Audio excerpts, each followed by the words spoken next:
A todos. Obrigado. Obrigado. Bom, boa tarde a todos. Obrigado pela presença. Ao longo da apresentação, normalmente o quórum sobe.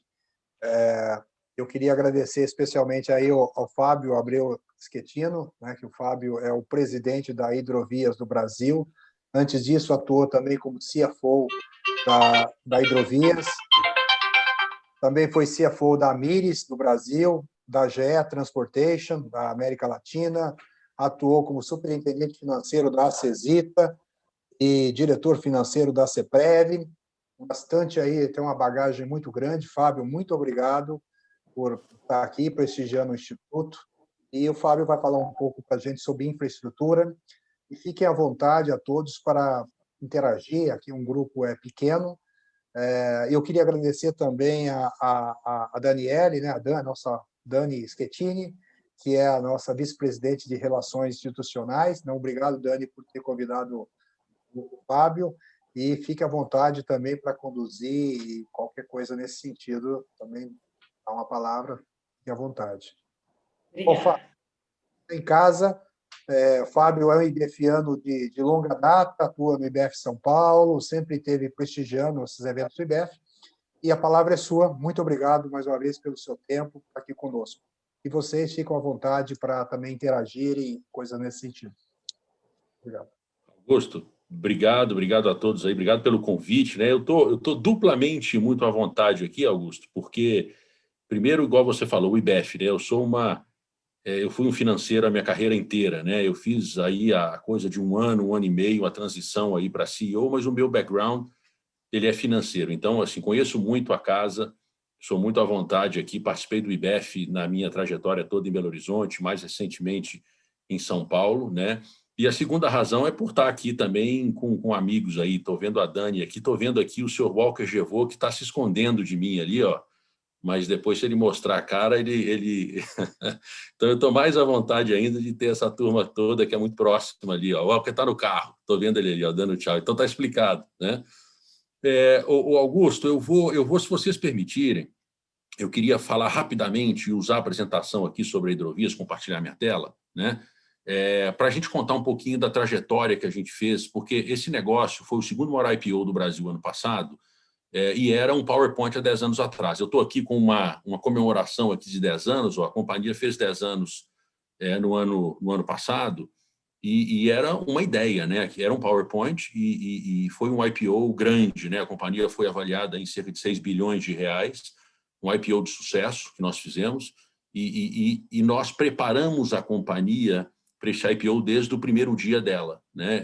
Então, eu acho que como a gente está aqui no ambiente de finanças, eu acho que é interessante compartilhar um pouquinho. Não é uma decisão de que eu quero ir público e eu tomo essa decisão e eu estou pronto. Não, é uma preparação, né? Tanto é que a gente registrou a companhia na CVM em 2011, para você ter uma ideia. E de 2011 a 2020, a gente não foi negociado, mas nós éramos registrados e cumpríamos a governança toda da CVM para se preparar para esse momento, né?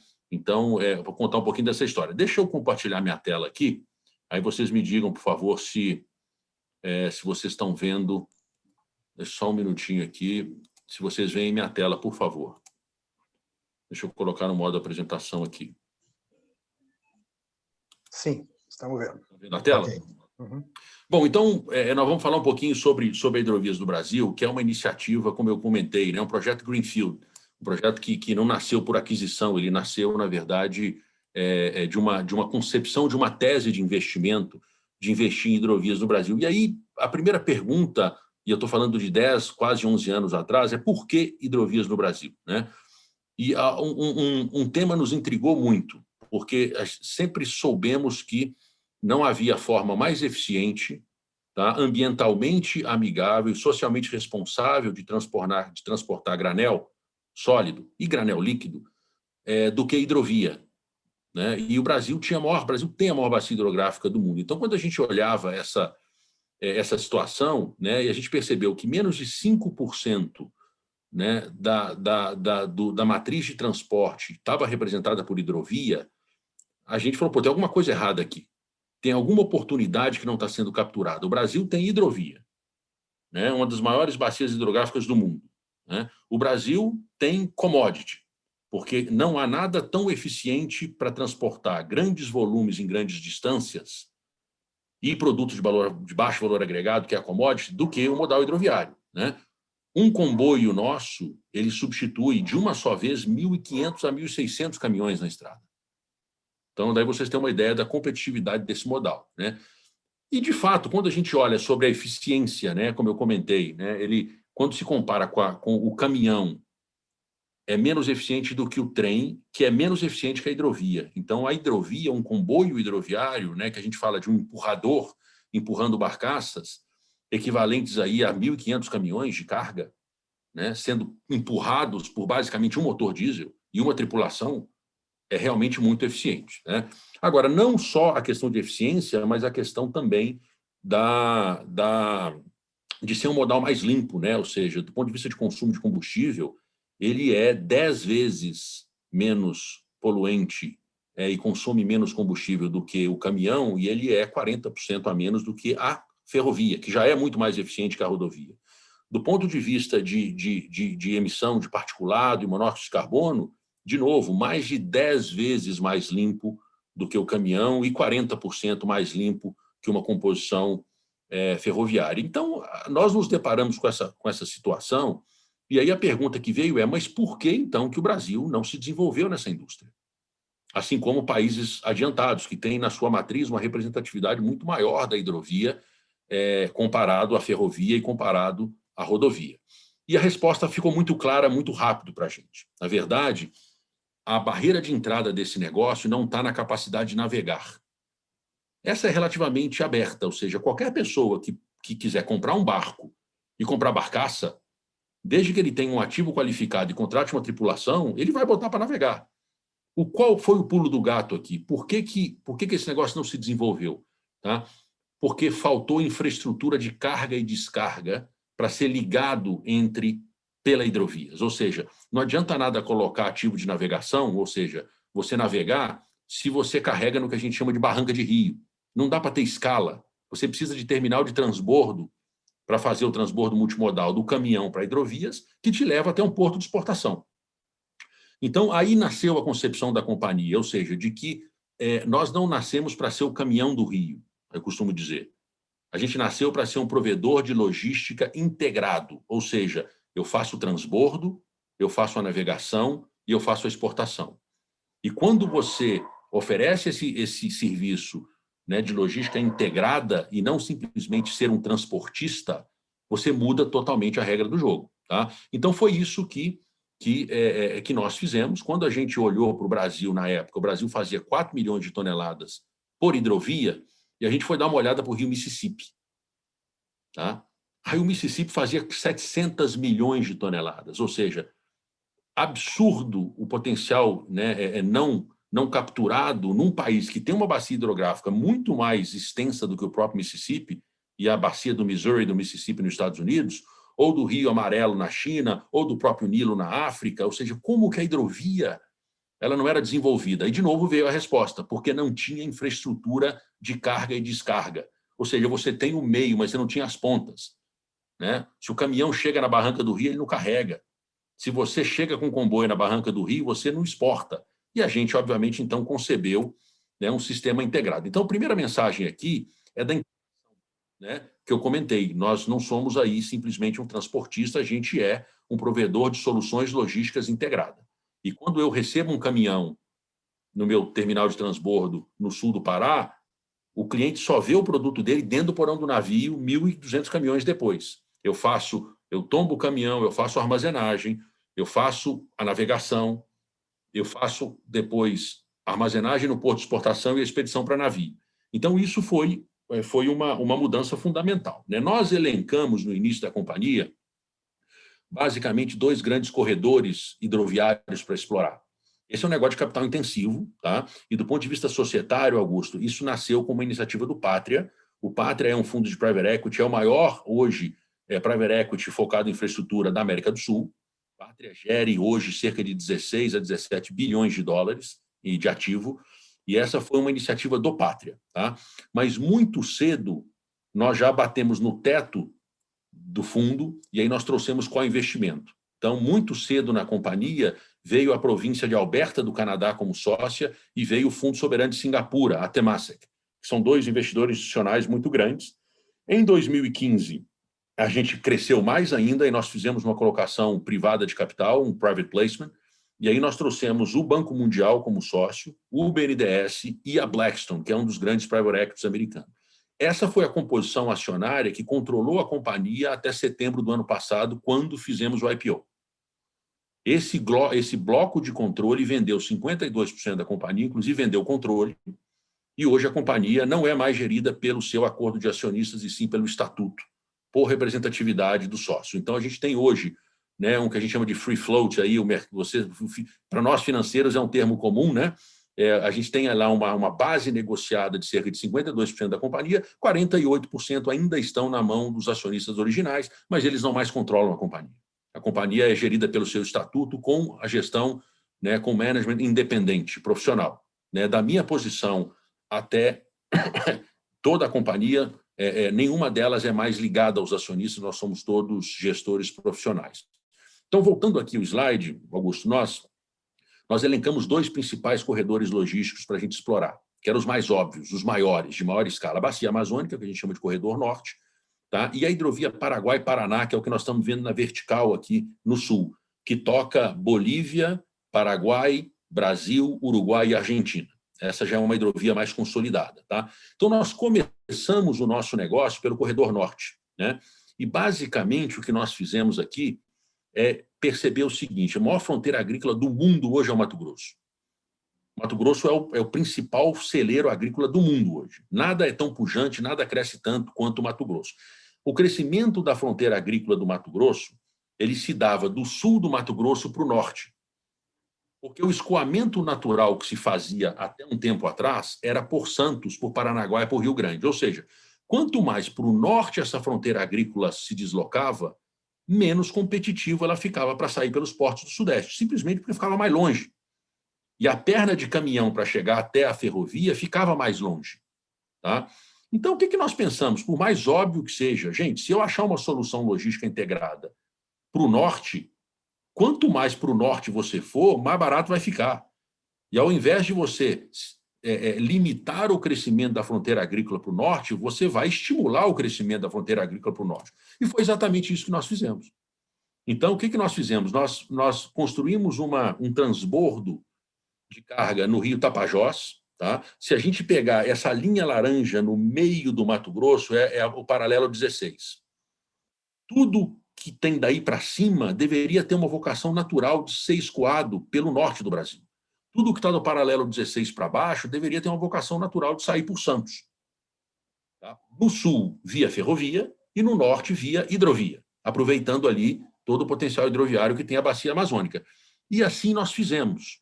Tá? Nós construímos um transbordo no Rio Tapajós, ou seja, a carga ela sai do Mato Grosso, ela sobe de caminhão pela BR-163, que foi recentemente asfaltada, aí pelo Tarcísio, né, que é o nosso ministro de Infraestrutura, e chega num transbordo. Esse transbordo, eu vou mostrar a foto aqui na sequência, ele, na verdade, recebe o caminhão, ele literalmente tomba o caminhão fica num tombador, né, eu armazeno esse grão, pode ser soja ou pode ser milho, dependendo aí da época do ano, e aí a gente monta os comboios, que são esses comboios de barcaça, que carregam até 60 mil toneladas, navega o rio Tapajós, do Tapajós entra no rio Amazonas e sai até a Foz do Amazonas para um terminal de exportação que é nosso também em Barcarena, em Vila do Conde.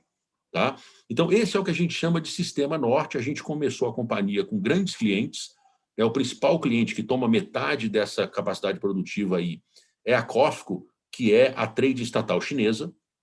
Então, a gente está muito bem posicionado, porque nós temos hoje um contrato de 15 anos com a COFCO e temos uma trading russa também, que chama Sodrugetsu, do qual eles exportam grãos através de nós. Então, o Sistema Norte, essa foto que a gente está vendo aqui é o nosso transbordo, tá? Esses são os silos, e lá em cima no gráfico, ali no slide, a gente vê que tem um terminal de carga flutuante.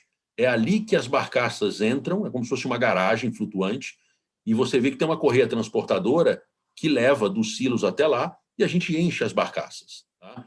Então, a gente tem uma capacidade ali, né, de armazenamento de quase 150 mil toneladas. né? Nós temos 4 tombadores capazes de tombar 30 mil toneladas por dia, né? Se você dividir aí 30 mil por 40, né, você vê o número de caminhões que esse terminal consegue receber. Tá? Nós temos o porto aqui em Vila do Conde, aí já é o porto de exportação, aí não é mais silo, é armazém, que é o que eu estou mostrando aqui. Então, as barcaças chegam nesse terminal, elas são descarregadas, elas são armazenadas nesses armazéns, e quando o navio chega, a gente faz a expedição através do nosso carregador de navio, que é o que está aqui, do nosso pier. Né? Então, esse é um pouco do sistema logístico que a gente tem no norte. Quando a gente olha os ativos de navegação, né, você vê um exemplo de uma barcaça. Vocês veem aí, tem uma pessoa apoiada ali na grade da barcaça. Uma barcaça dessa carrega 3 mil toneladas. Vocês imaginam o escala, e nós fazemos comboios de 25 barcaças dessa. Então, realmente, é uma capacidade de carga enorme. Então, ali você vê do lado esquerdo, é um grab, ele pega ali o grão, ele coloca numa moega, dali vai para uma correia transportadora. Se tiver navio direto, já vai para o navio. Se o navio não tiver no pier, ele vai para o armazém, e quando o navio vem, ele então faz a expedição. Tá? Esse é um negócio que nós temos, tá? O corredor norte. Então, isso foi uma mudança, antes de voltar para a cabotagem aqui, isso foi uma mudança de paradigma, Augusto, de tal montante que esse corredor norte ele não existia praticamente há 10 anos atrás. Hoje ele representa 53% de todo o grão exportado de Mato Grosso. É maior do que Santos. Então, uma iniciativa, né, de você explorar um corredor logístico novo, dando competitividade para o mercado. Você criou um corredor logístico novo que hoje representa mais de 50% de todo o grão do maior produtor do Brasil, que é Mato Grosso, saindo por esse corredor. A Hidrovias do Brasil não é a única a atuar ali, mas nós temos uma especificidade importante. Quem mais está ali? O que a gente chama das tradings integradas. Quem são elas? São tradings que têm os seus próprios sistemas logísticos, ou seja, o que a gente chama de ABCDs. ADM, Bung, Cargill, Dreyfus e Amage. Essas tradings, eles têm seus próprios sistemas logísticos, eles operam seus próprios terminais.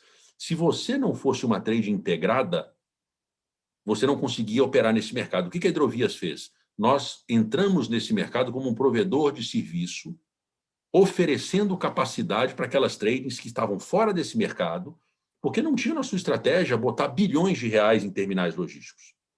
E ficavam fora desse mercado porque não tinha. Eles não iam bater na porta do concorrente para pedir capacidade. Porque eu brinco que a resposta seria de duas uma, um não ou um preço proibitivo que representasse um não. Porque eles não iam, obviamente, abrir capacidade para ninguém concorrer com eles. Nós criamos a disrupção nesse mercado. Nós é que viemos como uma estrutura que a gente chama de asset light, que aí no jargão financeiro todo mundo vai entender aí com uma estrutura leve de capital, dizendo o seguinte: olha, você que é uma trading que quer operar com capital leve, você não precisa de botar 2 bilhões de reais para construir isso. Eu faço para você, eu só quero um contrato de longo prazo. E assim surgiu a companhia. Tá? E hoje, esse sistema, tá, ele foi concebido para 4,7 milhões de toneladas, e esse ano nós vamos fazer 7 milhões de toneladas.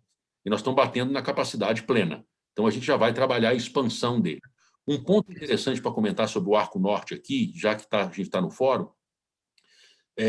essa companhia nasceu com financiamento de Project Finance.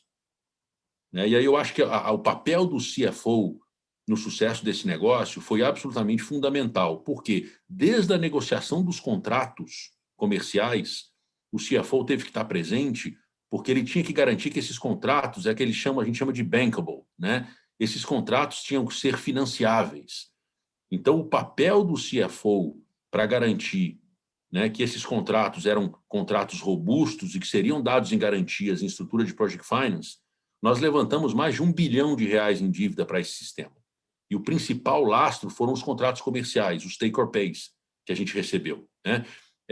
Esse papel que eu falo do CFO, de alargar um pouco o seu escopo e não só entender, obviamente, das atribuições primárias dele, que obviamente, prover a liquidez para a companhia, que é olhar o fluxo de caixa, que é olhar para a estrutura de capital, ele tem que entender da dinâmica do business. Né? Por isso é que eu acho, muita gente me perguntou, poxa, como é que se faz a transição de CFO para CEO? Eu acho que é muito simples, é só pensar com cabeça de CEO e não com só cabeça de CFO. Eu acho que o sucessor natural de qualquer CEO deveria ser um CFO, por conceito, na minha opinião. Desde que ele extrapole, obviamente, as atribuições específicas que ele tem, ele pense estrategicamente, ele conheça profundamente a dinâmica do business, ele se envolva em discussões que vão além da atribuição financeira pura. Se ele fizer isso, ele vai ser o sucessor natural. Acontecerá naturalmente e não de forma forçada. Né? E eu acho que eu sempre acreditei muito nisso, e foi o que aconteceu na Hidrovias. Né? O fundador da Hidrovias, que era o CEO, ele foi para ser presidente do conselho, é o Bruno Serapião, né? E a transição foi absolutamente natural. Né? Ela aconteceu sem nenhum tipo de descontinuidade ou ruptura, nós não perdemos ninguém, mas era uma coisa que já vinha sendo trabalhada ao longo do período. Então, esse foi um pouco do histórico. Isso é o corredor norte, mas a Hidrovias não é só o corredor norte, nós fazemos também o negócio ali que a gente chama de cabotagem, que é a navegação costeira.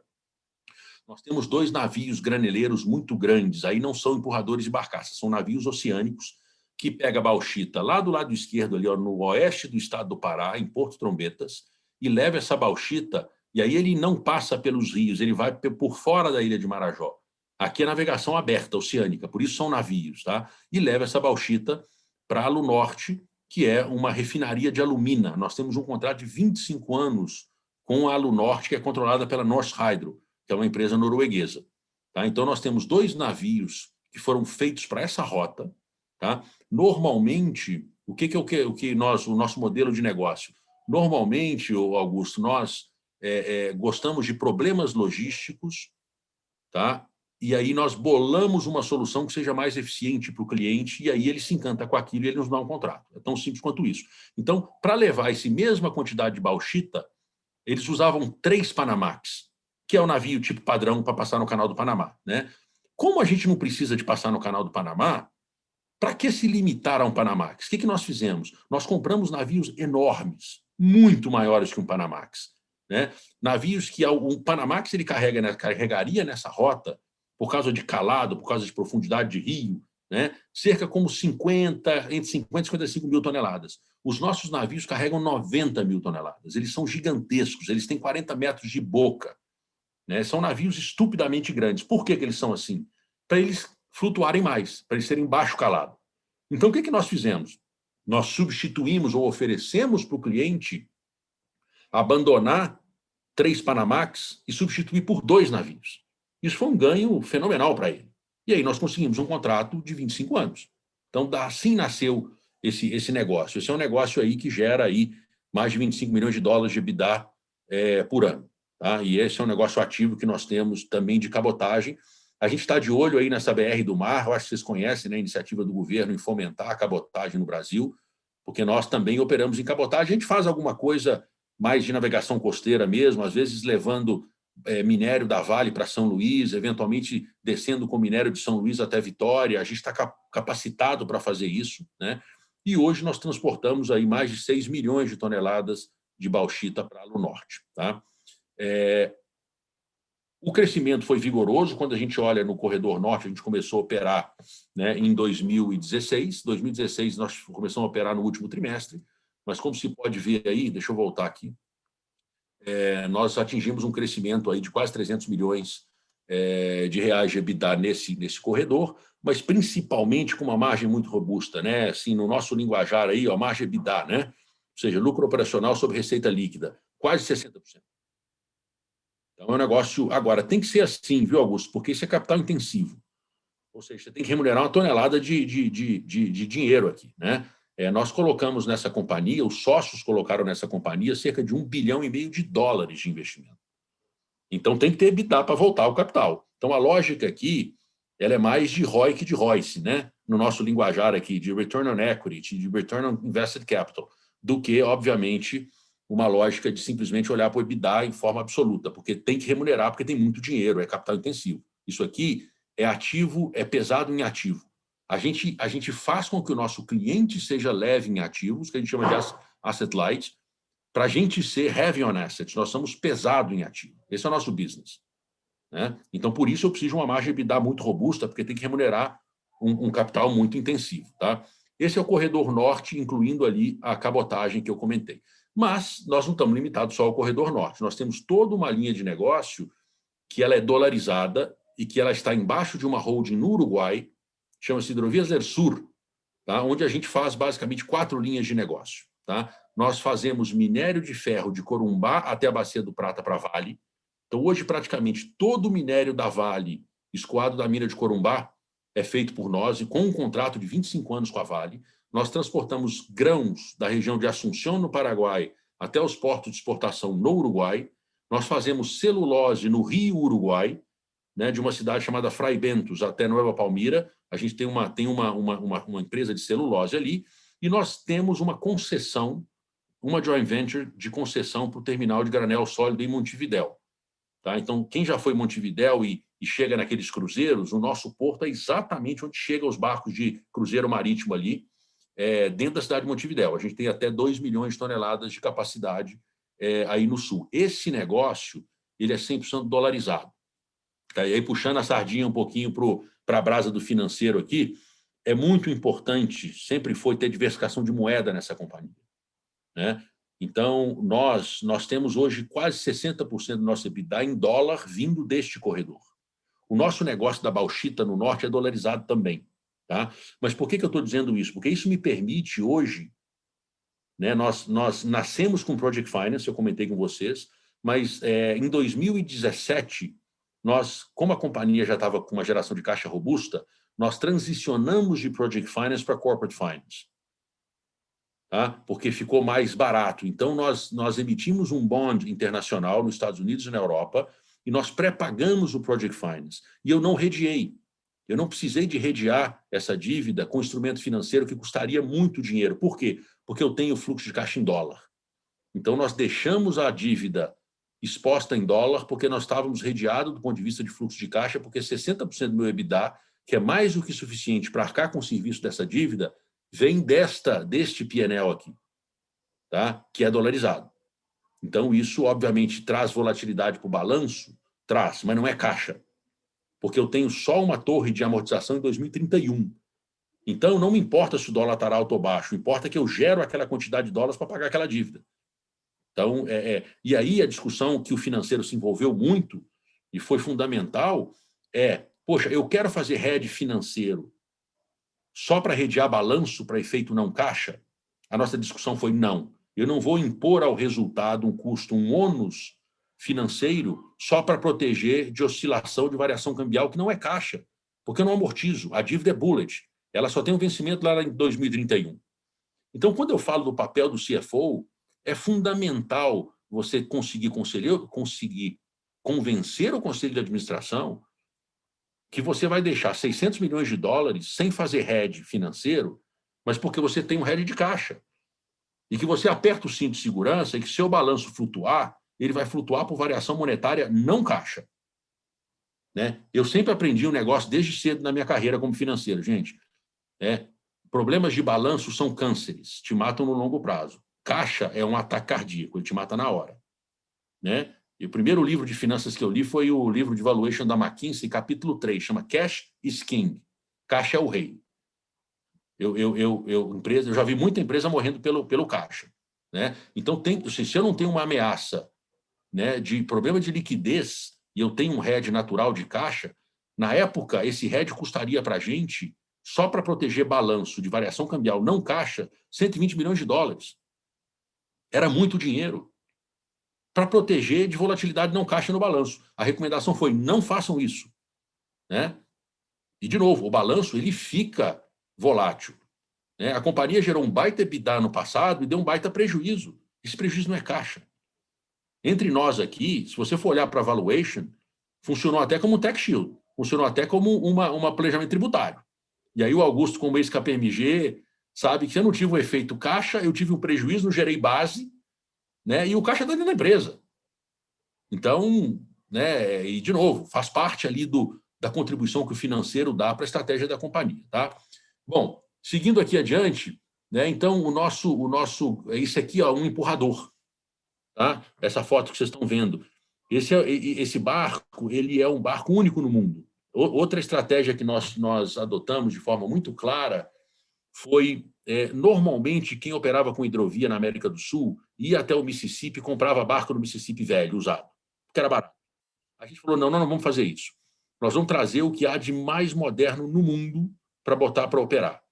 Então, nós fomos ao Canadá e nós desenhamos esses barcos com o escritório de projeto naval canadense, chama-se Robert Allen, e nós trouxemos o que há de mais moderno no mundo de navegação fluvial. Esses barcos são desenhados para ter calado baixo, portanto, quando o rio seca, eles navegam muito mais tempo que a concorrência. Eles não são diesel mecânico, eles são diesel elétrico. Eles têm 7.200 HP, enquanto a concorrência opera com 5.000 a 6.000 HP. Tá? Eles não têm leme, eles não têm propulsão convencional, eles têm propulsão azimutal, que vale dizer que eles têm os propulsores, eles são propulsores que giram 360 sobre o próprio eixo. Então, quando o barco quer virar, você não vira o leme, você vira o propulsor. Então, se você coloca esses propulsores a 90 graus, você roda sobre o próprio eixo. Então, em termos de manobrabilidade, a tecnologia azimutal é muito mais eficiente. Então, nós trouxemos isso para o Rio. E quando a gente apresentou essa solução para a Vale falou assim, é muito curioso o que aconteceu. A Vale falou com a gente, olha, eu vou construir uma frota para mim. A Vale ia fazer isso há 10 anos atrás. E eu queria te dar 2 empurradores dos 9 empurradores que eu vou fazer para teste. E a gente resolveu gastar dinheiro e fazer um projeto impecável para surpreender a Vale. Quando a Vale viu o que nós fizemos, a Vale falou o seguinte, senhores, eu não vou dar 2 para vocês não querem pegar a frota inteira? E assim nasceu a companhia. Então, nós temos uma discussão aqui que o financeiro se envolveu muito também, pessoal, que é o seguinte, né? A gente aceita CAPEX mais alto, mas a gente é obcecado com OPEX baixo. É aquele trade-off entre CAPEX e OPEX, né? Então, assim, para nós, tá, não tem CAPEX caro, tem CAPEX que dá retorno adequado, e desde que ele gere um OPEX baixo. Então, esses barcos, eles empurram 60 mil toneladas. Os barcos da concorrência empurram 30 mil toneladas. Então, vocês veem a diferença de custo unitário. Isso é competitividade. Agora, esse barco custa caro? Custa muito mais caro. Só que ele gera muito mais valor do que o outro. Então, essa discussão que o financeiro tem que ter muita lucidez também dentro da gestão da companhia é dizer o seguinte, olha, não há CAPEX caro e barato. Há CAPEX que dá retorno e CAPEX que não dá retorno. Tem CAPEX barato que não dá retorno e tem CAPEX caro que dá retorno. Né? E a gente sempre foi muito obcecado, né, por um dos pilares que é ter tá na linha de frente da tecnologia. Não sei se vocês viram na imprensa aí, eu acho que a Dani comentou comigo que viu, nós anunciamos o primeiro empurrador elétrico do mundo há 2 semanas atrás. Nós vamos ser a companhia que vai construir o primeiro empurrador elétrico do mundo, projeto nosso. Depois a gente vai fazer um híbrido GNL elétrico. Né? A gente tem um programa de eletrificação muito claro dentro da companhia, então tem que estar na linha de frente. Agora, se o financeiro é aquele financeiro mais bitolado que fala o seguinte, eu jamais vou pagar 20 milhões de dólares num barco desse, eu vou lá no Mississippi e compro um barco por 3. Sim, você compra. Que resultado você vai fazer com um barco de 3? Qual o retorno que você vai dar com um barco de 3 vis-à-vis o retorno que você vai dar com um barco de 19 milhões? Né? Essa é a análise que a gente tem que fazer. Então, esse foi um pilar importante aqui na companhia, porque na hora de competir com a gente, e eu tenho a tecnologia, eu tenho a propriedade intelectual sobre este projeto. Isso é outro ponto importante também. Né? O nosso concorrente já pediu autorização para o nosso escritório de projeto naval no Canadá fazer esse barco. A gente falou, não autorizo, esse projeto é meu. Então, isso é muito importante também. Tá? Bom, aqui um exemplo de uma barcaça da Vale com minério. Vocês podem ver aqui que essas barcaças, normalmente o mercado usava barcaça de grão para fazer minério. Como o minério tem uma densidade 3 vezes maior do que o grão, você carregava muito pouco minério numa barcaça de grão. Essas barcaças foram projetadas para carregar minério. Vocês veem que elas têm uma área de flutuação maior?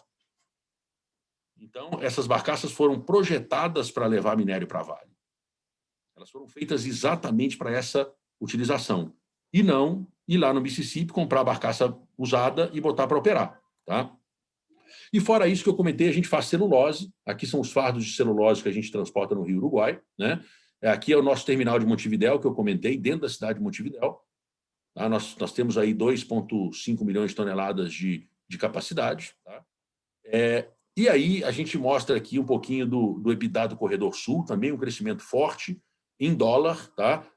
Com também margem aí que chegam a ficar acima de 50% de margem EBITDA. Tá?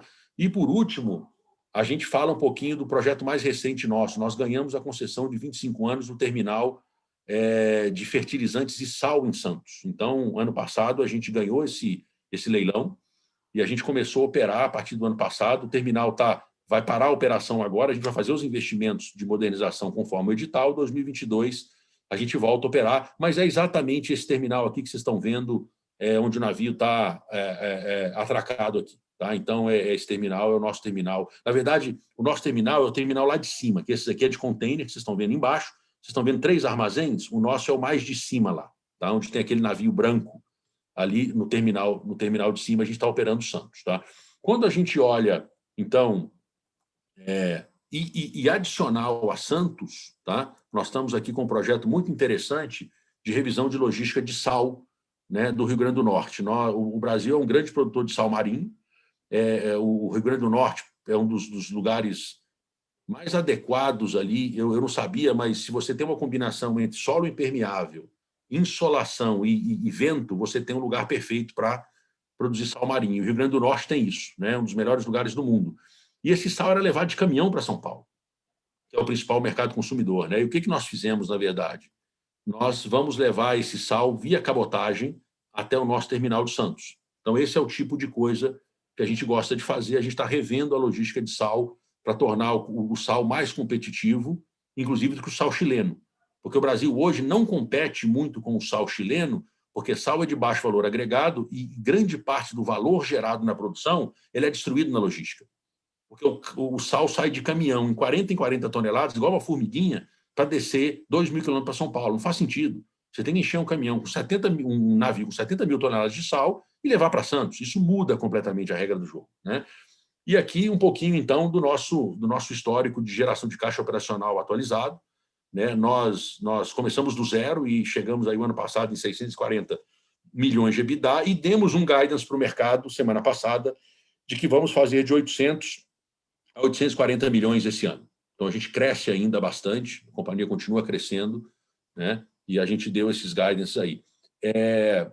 Nós temos uma capacidade, eu estou chegando no final já, Augusto, de 22 milhões de toneladas de transporte. Nós somos aí o maior empresa de logística hidroviária. Hoje a gente é maior em logística do que a Bung, do que a DM, do que a Cargill, do que a Dreyfus. Né? Temos mais de 300 barcaças, agora mais de 400, porque fizemos uma aquisição importante semana passada, que foi aí anunciada na imprensa. Né? Nós compramos uma empresa aí por 90 milhões de dólares lá no Sul, então a gente agrega esses ativos aí, mais 84 barcaças a essas 300 e mais 7 empurradores a esses 19. Então, a gente passa a ter 384 barcaças e 26 empurradores, além de ter aqueles 2 navios oceânicos e um dique flutuante para fazer reforma. Né? E, por último, né, eu vou passar aqui para o último ponto aqui, para a gente bater um papo sobre as dúvidas. Nada disso se a gente não fosse alicerçado, obviamente, nos pilares de sustentabilidade. Essa companhia sempre nasceu com regras muito rigorosas de compliance, com regras muito rigorosas ali de responsabilidade social, né, de investimento social privado. Nós criamos um instituto desde o início da companhia. Ano passado, nós doamos 7 milhões para o Covid, nós construímos escolas em comunidades que são extremamente mal servidas pelo poder público, né, e com segurança. Então, esses foram sempre pilares muito fortes aí que a gente nunca abriu mão desde o início, até porque os sócios exigiam isso. Né? Eram sócios aí de primeira linha que, se a gente não nascesse com essa governança, a gente não cumpriria aí os requisitos de diligência para eles entrarem. Com relação à questão do IPO, comentar, Augusto, que como a gente sabia que esse era um investimento de private equity, que era um investimento que tem começo, meio e fim, e é assim que funciona, nós criamos a empresa para ela ter liquidez depois. Né? Ou saía via M&A ou saía via mercado de capitais. Então, nós tomamos a decisão, lá em 2011, de registrar a companhia na CVM. Tá? A gente brinca com a CVM, que a gente foi registrar a companhia e não tinha nada ainda. Né? Aí os caras perguntaram para a gente, o que vocês têm de ativo? A gente falou, tem uma máquina de café. E a gente vai na CVM, quando a gente fez um IPO de 6 bi, a CVM falou, pô, você era a máquina de café, né? Eu falei, a gente era a máquina de café. Né? Mas nós começamos com o registro de uma máquina de café como ativo ali, e a gente acabou entregando aí esse resultado, mas nós sempre preparamos a governança para isso. Eu acho que o ponto mais delicado de um IPO, pessoal, não é, na verdade, assim, Se a companhia gera resultado e se o timing é bom, você faz um IPO rápido. O que é difícil do IPO? É você estruturar a governança para o IPO. Você tem que ter uma área de RI ativa, você precisa ter formulário de referência, você precisa ser auditado com empresas de primeira linha, você precisa de fazer ITR, ou seja, você tem que ter regras de fato relevantes, você tem que ter governanças claras. A gente estava pronto. Então, eu diria que quem quer fazer um IPO, comece a pensar nele 4, 5 anos antes, e não 6 meses antes, porque aí vai ser duro. Você ajustar a governança da companhia que não tem para uma governança de novo mercado, que foi onde a gente aderiu, que são os níveis mais altos de governança, é complexo. Então, nós resolvemos fazer isso gradualmente. Tá? E aí, tá? Então, basicamente, me delonguei um pouquinho, um pocão, né, Augusto? Mas esse é um pouco da história aqui da companhia e eu estou à disposição aí para trocar e para tirar qualquer dúvida. Obrigado aí, perdão por ter me delongado tanto, mas a gente se entusiasma com a história também, né? O Augusto está no mudo. Augusto, está no mudo. Desculpa. Fábio, na verdade, eu fiquei entusiasmado de ver você tão entusiasmado assim, né?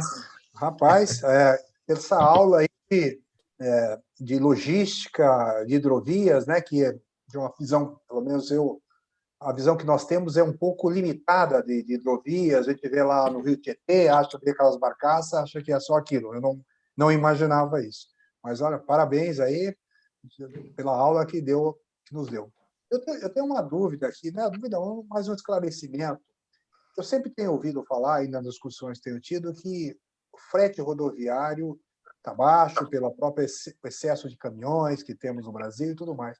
Até que ponto isso compete com vocês, ou isso pode ser um problema para a companhia, para hidrovias? Não sei se isso é um problema de fato. Ótimo ponto, Augusto. Assim, tentando resumir, o caminhão ele vai sempre ser necessário, porque você nunca vai conseguir ter a capilaridade, a pulverização que tem o caminhão. O que é distorcido é um caminhão sair de Sorriso, no meio do Mato Grosso, e levar 40 toneladas para Paranaguá. Isso é que não faz sentido. Então, a distorção está aí. Né? Quando você coloca modais, quando você olha para países mais desenvolvidos, do ponto de vista de matriz de transporte, você tem a ferrovia e a hidrovia para granel sólido e para granel líquido com muito mais representatividade do que o Brasil. Né? Então, assim, às vezes as pessoas falam, poxa, vocês são contra o caminhão. Eu não vivo sem o caminhão, porque eu não vou botar uma estação de transbordo a cada quilômetro. Então, o caminhão precisa chegar até o transbordo. Né? Agora, de novo, o que não faz sentido é o caminhão rodar 2.000 quilômetros com 40 toneladas. Isso não faz sentido. E aí, Augusto, quando você fala de frete, você rentabiliza muito mais o caminhão fazendo viagens curtas e giros rápidos do que o caminhão que sai de Sorriso e vai bater lá em Paranaguá. Ou o caminhão que sai do Rio Grande do Norte com 40 toneladas de sal e vai bater em São Paulo. Isso é uma distorção. É isso que nós estamos querendo evitar. Isso torna não só a logística como um todo mais atrativa, mas torna o business do caminhão mais atrativo também. Né? Vou te dar um exemplo aqui concreto. A BR-163, que subia para o nosso terminal, ela só foi asfaltada no final de 19. O caminhoneiro cobrava R$300 por tonelada, numa estrada de terra que ele fazia de 2 a 3 viagens por mês no máximo. A estrada foi asfaltada. Hoje ele cobra R$180 por tonelada e ele faz 7 viagens por mês. É muito melhor para ele ganha muito mais dinheiro. E é R$100 mais barato do que o atoleiro. Ou seja, quem ganhava com o atoleiro? Ninguém ganhava. A ineficiência ganhava, o custo Brasil ganhava, a improdutividade ganhava. Né? Então, quando a gente vê iniciativas como está uma briga aí, o governo agora falando de Ferrogrão, vocês devem estar acompanhando. Né? A Ferrogrão vai ser uma ferrovia que vai ligar o centro do Mato Grosso a esse que a gente opera. Isso vai ser uma mudança de paradigma fundamental na logística. Aí atacam a Ferrogrão, porque a Ferrogrão não é ambientalmente responsável, amigável. Eu não sei em que lugar do mundo a substituição de uma rodovia por uma ferrovia não é ambientalmente amigável. Só no Brasil. E, de novo, quem é contra a Ferrogrão, desculpa a franqueza, não é porque tem nenhum ideal socioambiental, é porque não quer concorrência. Porque o posto de gasolina vai sofrer, o dono dele também. Os nightclubs da estrada vão sofrer, porque não vai ter caminhoneiro descendo de caminhão para ir em boate à noite. A prostituição infantil vai sofrer. Mas é isso que a gente quer. É isso que nós temos que acabar. Né? Então, assim, essa defesa de que a Ferrogrão ela é ambientalmente não amigável e socialmente não responsável, isso é balela, na minha visão. Né? Os países onde são desenvolvidos, ou seja, maquinista não desce de trem para fazer confusão, gente. Trem não para no meio do caminho, né? Então, assim, a gente precisa de modernizar a logística desse país, né? E a gente tem dado uma contribuição como iniciativa privada para mostrar que isso é possível. E não precisa ajudar, basta não atrapalhar. A iniciativa privada dá conta do recado, né? Eu tenho interagido muito com o ministro Tarcísio aí nesses últimos, acho que anos, né? E ele tem essa visão de que, sabe, nos deixe trabalhar. Se o governo não atrapalhar, a iniciativa privada resolve os problemas, né? Então, isso é um pouco do... Mas é isso, Augusto, o caminhão ele é fundamental, mas ele está distorcido. O caminhão não é para rodar 2.000 quilômetros, o caminhão é para rodar até 300, 400 quilômetros. Aí ele pega a carga e leva para a multimodalidade, onde você concentra a carga e leva com escala para o destino, para a exportação. Tá? Na nossa visão é essa, caminhão é absolutamente fundamental e sempre vai ser. Só que não para levar 40 toneladas por 1.500 quilômetros. Perfeito. Fábio, aqui. Cara, eu queria só reforçar o ponto do Augusto. Sem áudio. Seu áudio está ruim, Ricardo. Desculpa. Na semana passada nós falamos muito sobre agronegócios também aqui pelo IBEF, né? E a gente vê esse crescimento tanto da hidrovias como do agronegócios nos últimos 2 anos em contramão ao que a gente está vivendo, né? E essa expectativa aí para os próximos anos. O que você me fala disso? Dani, isso é uma pergunta excelente aqui, que dá para a gente falar mais 2 horas sobre ela, para tentar resumir. O Brasil ele tomou algumas decisões estratégicas, tá? Desde a década de 50, onde ele decidiu ser um player global em alguns segmentos. Tá? E isso foi uma decisão estratégica do Brasil lá atrás. O Brasil ele é muito competitivo no agronegócio, na mineração, no papel e celulose. E esses são os setores que a gente resolveu estar exposto, porque eles são contracíclicos, né? O que aconteceu? O Brasil, então, isso é muito importante, não tem que ter, sabe aquela quase que vergonha da época lá que commodity é baixo valor agregado, gente, o Brasil ninguém produz grão de forma tão... O Brasil é mais eficiente que grão do que a Europa, nem se fala, do que os Estados Unidos. O nível de produtividade da agricultura do Brasil, o nível de mecanização e de tecnologia é primeiríssimo mundo. Mas tem gente que fala, não adianta, não pode ficar vendendo grão, tem que fazer a ração. Não, tem que vender grão. Essa é a minha visão. Então, para responder a sua pergunta, o Brasil ele tomou uma decisão de ser competitivo, onde ele tem, de fato, vocação para isso. Tá? E ele foi muito competitivo e continua sendo da porteira ou do portão para dentro. E o que acontecia é que ele entregava grande parte desse valor da porteira ou do portão ao porto, por falta de infraestrutura, por falta de logística, né? Tá? E do porto para frente, aí é a navegação oceânica, aí você está no mercado igual a todo mundo, aí é frete marítimo. Então, onde é que estava o gargalo?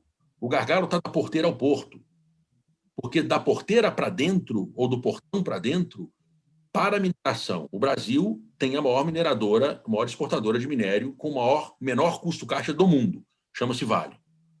Né? O Brasil tem um agronegócio mais competitivo do mundo. O Brasil tem também o papel e celulose com condições de competitividade globais. Né? Aí que a gente apostou. Quando a gente fala que a gente estava bastante imune aos problemas macroeconômicos do ano passado, em função de pandemia, esses setores foram, de certa forma, preservados. Né? A gente nunca gostou de ter correlação com o nível de atividade. A gente fugia de PIB. Tá? Você pega, por exemplo, por que a gente nunca operou com container? Porque container é o seguinte, nível de atividade caiu, container cai. Nível de atividade subiu, container sobe. Não, o nosso negócio é granel. Tá? Então, Dani, a gente tem aqui, foi uma opção. O Brasil optou por ser competitivo nesses setores e hoje é líder mundial nesses setores. Me incomoda muito quem critica dizer que o Brasil é um mero exportador de commodities. Não, o Brasil vai ser o celeiro do mundo. Né? Assim, hoje, quase metade... A gente tem uma projeção que nos próximos 10 anos, 90 milhões de toneladas vão ser importados de grãos pelo mundo, além do que se importa hoje. 44% do que vai sair para o mundo vai vir do Brasil. E metade desses 44% vão sair do Mato Grosso. E 2/3 desta metade do Mato Grosso vão vir do norte de Mato Grosso. Ou seja, a hidrovia vai transportar, né? Agora, a gente não pode negar isso. O Brasil tem vocação para isso, né? Então, essa é um pouco... Por isso esses setores ficaram tão blindados, Dani, e a gente reforça muito isso. A gente apostou nesses setores como sendo contracíclicos mesmo. Legal. Obrigada. Obrigado a você. Ricardo, você tinha uma... Eu acho que o Ricardo tinha uma pergunta, né? O áudio dele... Eu queria fazer uma pergunta. Está melhor o áudio? Primeiro, eu queria só dizer que, como Augusto, a sua empolgação é contagiante. O que vocês fizeram aí é magnífico. Está com problema no áudio de novo, Ricardo. Repete. Repete que nós não ouvimos. A empolgação dele é contagiante. Então, como o Augusto falou, né? E eles fizeram um trabalho excelente. A pergunta que eu tinha é o seguinte: quando vocês venderam e fizeram um IPO de 52% da companhia, você falou, a remuneração que vocês deram para os investidores iniciais, os caras ficaram satisfeitos? Foi acima da expectativa? Foi na expectativa? Como é que foi esse processo? Ricardo, de novo, é uma ótima pergunta, porque nós somos um investimento de private equity, né? Então, esses fundos de private equity e de infra, eles têm aí prazos que variam entre 7, 10 até 12 anos, tá? Então, assim, os acionistas não saíram por completo ainda. Eu posso te adiantar que o retorno que a Hidrovias deu ficou muito acima do que a gente chama do hurdle. O hurdle é a taxa mínima de atratividade que aquele fundo deveria dar para os investidores, né?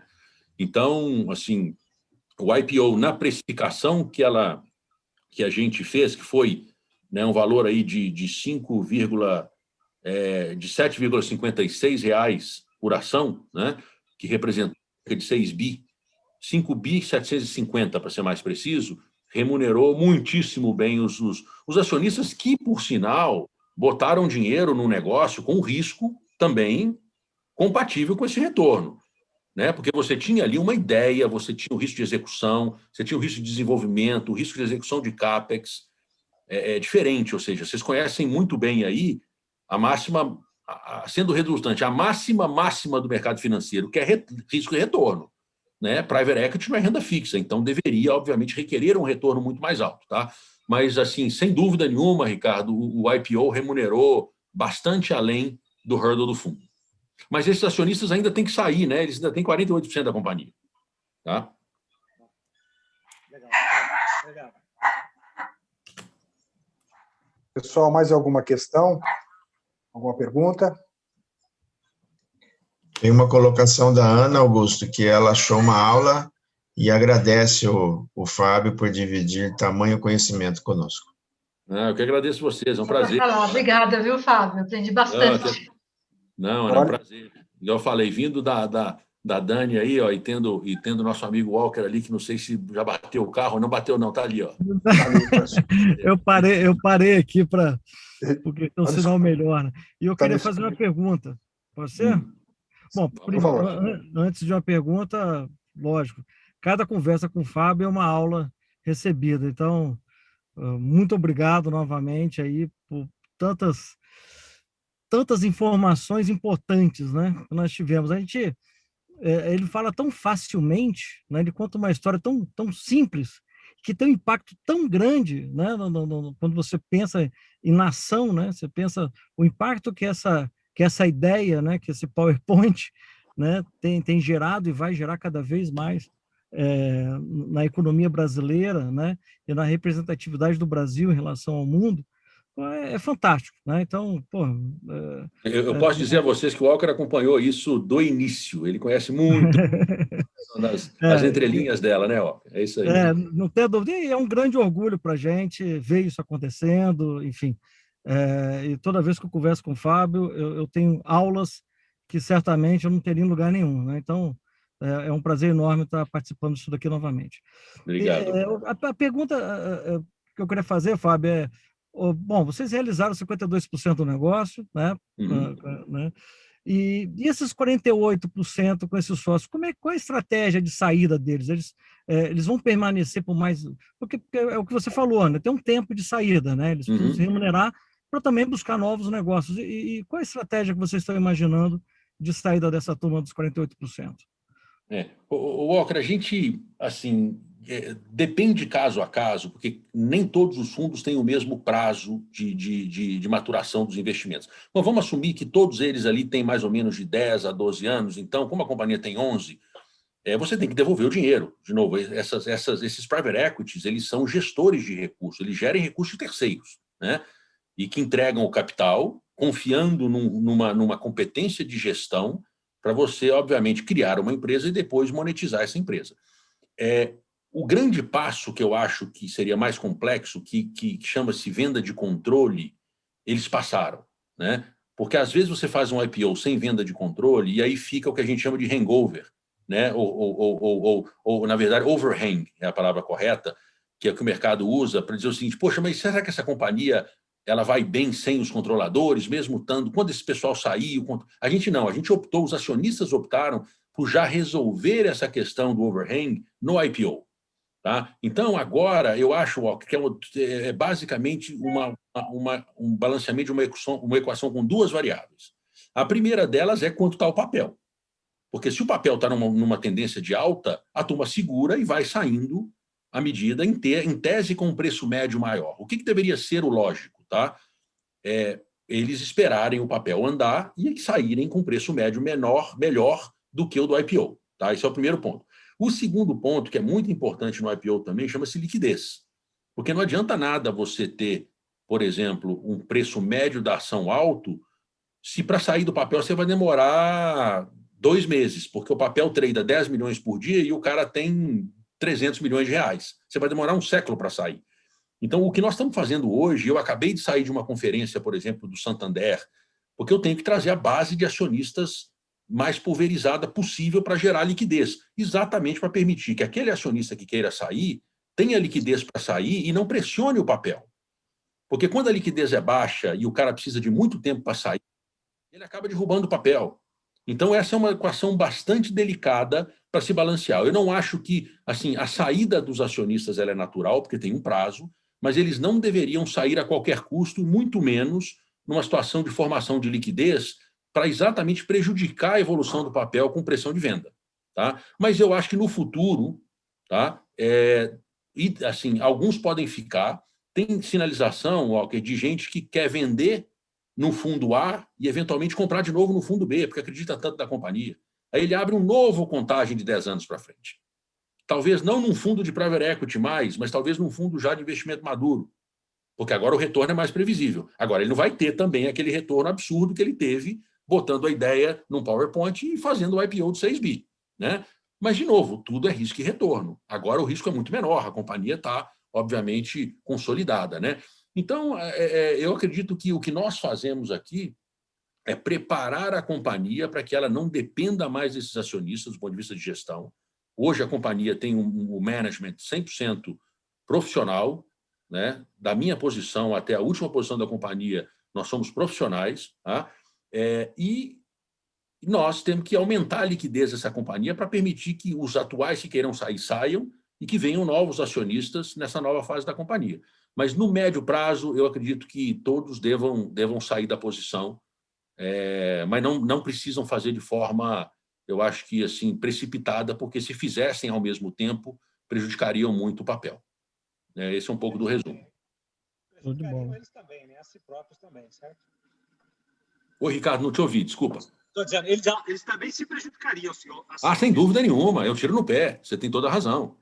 É um tiro no pé, exatamente. Aliás, para o seu ponto, a preocupação é mais deles do que da empresa, porque quem vai sofrer são eles. Mas eles sabem muito bem disso. Essa turma é bem educada financeiramente e não faz besteira normalmente. Né? Mas, sua pergunta, não te perguntei, desculpa. Não, é isso aí. Uma última pergunta aqui, aproveitando a sua experiência, o que você está vendo no mercado, se aplica à própria companhia, né? A gente vê que a ação da companhia está em torno de 7, teve aí uma queda em março, início de março, mas se recuperou. Pelo menos os dados aqui que mostram que o markup da companhia é da ordem de 5 bi, provavelmente não reflete tanto a realidade assim, dado que tem uma concentração ainda em alguns acionistas. Mas a pergunta que eu te faço é a seguinte, na sua visão, as nossas companhias do ponto de vista do investidor, elas estão ainda depreciadas, ou seja, o preço dessas companhias brasileiras que abriram até capital e numa visão geral, está baixo ainda? Augusto, é também uma pergunta que caberia uma resposta longa, né? Eu vou tentar resumir aqui. A gente voltou, quando você olha o índice de forma agregada, a gente está mais ou menos no cenário pré-crise, né? Mas eu acho que essa resposta tem que ser dada numa avaliação setorial, no mínimo setorial. Não dá para olhar o mercado como um todo, tá? Eu sou um fundamentalista convicto, né? Eu já fui analista de sell-side de banco de investimento, né? Já escrevi relatório de recomendação, trabalhei no antigo Pactual, não no BTG. Eu era do Pactual, eu cobria siderurgia no Pactual. Eu acredito que tem setores e dentro de setores boas oportunidades e tem setores que já retornaram e que não tem tanto upside assim, tá? Então, eu acho que agora, antes, eu vou te dar um exemplo aqui. Eu não tive nenhuma dúvida em me posicionar na Bolsa quando bateu 62 mil pontos. Nenhuma. Eu fechei o olho e, como diz no coloquial, soquei a bota. Não tem muito o que dá errado, né? Poxa, o país não, no seu fundamento, ele não ficou metade do tamanho. As riquezas não se deterioraram 50%, 60%. Poxa, a hora que você viu uma Gerdau, uma Vale, né, alguns bancos, cara, entra, não tem dúvida, né? Então, esses momentos de distorção, né, de comportamento de manada, quem tem sangue frio ganha muito dinheiro. Eu não acho que a gente está lá ainda mais. Eu acho que a gente agora já voltou para um patamar que a gente vai ter que ser mais fundamentalista, vai ter que analisar setor a setor, empresa a empresa. Eu te digo o seguinte, na minha visão, tinha oportunidade de crescimento no pré-crise e agora, ainda, vamos chamar de pós-crise, não, mas pelo menos nesse patamar, onde o índice voltou para casa dos 115 mil aí, ainda tem muita oportunidade. Isso não tem dúvida. Tem que escolher o setor correto, né? Porque vai ter vencedores e vai ter perdedores. Eu não acho que é mais aquela decisão que se tomou em março do ano passado, que você podia comprar até com avião caindo que ia subir, não tem jeito, né? Então, eu acho que é uma visão agora mais fundamentalista e de mais gestão ativa e menos de tendência. Antes foi uma decisão de tendência, né? Hoje não. Hoje você vai ter que escolher bem os ativos, mas tem bons ativos para performar, né? Tem boas empresas aí e tem muita empresa nova vindo ao mercado também. Essa é outra jazida de valor interessante, né? Você teve IPOs aí muito interessantes e os IPOs estão batendo recorde também. Então, o mercado de capitais está se oxigenando, né? Então, não só ficar preso ali naquelas tradicionais empresas, tem muita coisa nova, né? Tem uma veia de empreendedorismo aí, de tecnologia, muito interessante para poder olhar. Então, eu acho que para mim, Augusto, eu acho que agora tem que voltar para a prancheta. Eu sou um fundamentalista convicto e tem que fazer modelagem, tem que fazer valuation, tem que olhar a fundo aquilo que você bem conhece aí como membro de comitê de auditoria, o balanço, destrinchar, botar na modelagem, fazer valuation e ver se o seu preço justo é um preço que está acima ou abaixo. Se estiver abaixo, compra. Se estiver acima, não compra. Se estiver vende. Tá ótimo. Fábio, muito obrigado aí pelo seu tempo e pela contribuição aqui ao Instituto, aos associados. A casa é sempre sua. Obrigado, fique à vontade. Prazer enorme. Tivemos uma aula aqui. Eu queria agradecer a Daniele, que teve aí a incumbência de te trazer aqui para nós e que, de fato, foi muito, muito legal. Acho que todos nós saímos daqui, aprendemos bastante e saímos mais preparados para discussões, principalmente em questões de infraestrutura, hidrovias e coisas nesse sentido. Então, muito obrigado pelo seu tempo. Eu queria agradecer também aos participantes, aos nossos patrocinadores, Unimed, PwC, Deloitte, Lemos e Associado e Finoc Ustra, né, que acompanham os nossos mantenedores. E que bom, esperamos que tenhamos aí em momentos melhores, né, ao vivo e a cores, talvez, né, estarmos juntos aí e contamos sempre com a sua participação e se sinta à vontade aqui no Instituto. Obrigado, Augusto. Conte comigo. Obrigado, Dani, aí pelo convite. Fiquei honrado. Falei, me sinto em casa, ainda mais aí com 2 amigos próximos aqui. Sabe, comigo. Estou à disposição sempre. Tá bom? Forte abraço. Tá bom. Muito obrigado. Obrigado, pessoal. Obrigado. Boa semana. Obrigado. Um abraço. Até mais. Tchau. Tchau, pessoal.